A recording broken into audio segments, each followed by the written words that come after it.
Kota kecil ini menghasilkan listriknya sendiri lebih banyak daripada yang diperlukan penduduknya.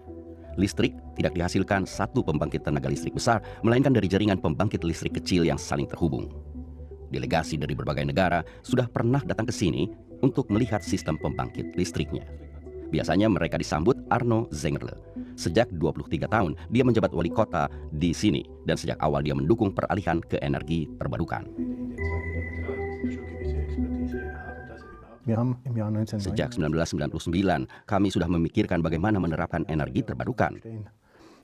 Tenaga angin hanya satu dari berbagai kemungkinan. Dan waktu itu, 92% penduduk menyatakan sokongannya. Ini tentu saja sensasional. Dan penduduk di sini sangat bangga dengan hasil kerja keras mereka sendiri.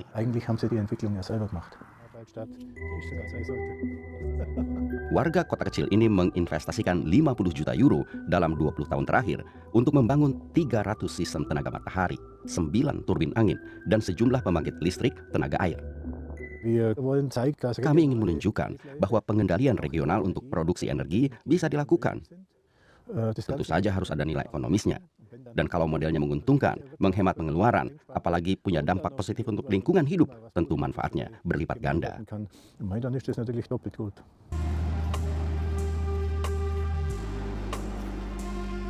Salah satu pegiat revolusi hijau di kota ini adalah Wendelin Einsiedler, seorang petani yang sejak tahun 90-an bereksperimen dengan energi terbarukan. Banyak orang lain lalu mengikuti jejaknya dan mendirikan koperasi pembangkit listrik tenaga angin. Semua penduduk yang tinggal di sekitar lokasi kincir angin bisa ikut menanam modal. Makin banyak peserta, makin kecil jumlah iuran untuk tiap orang.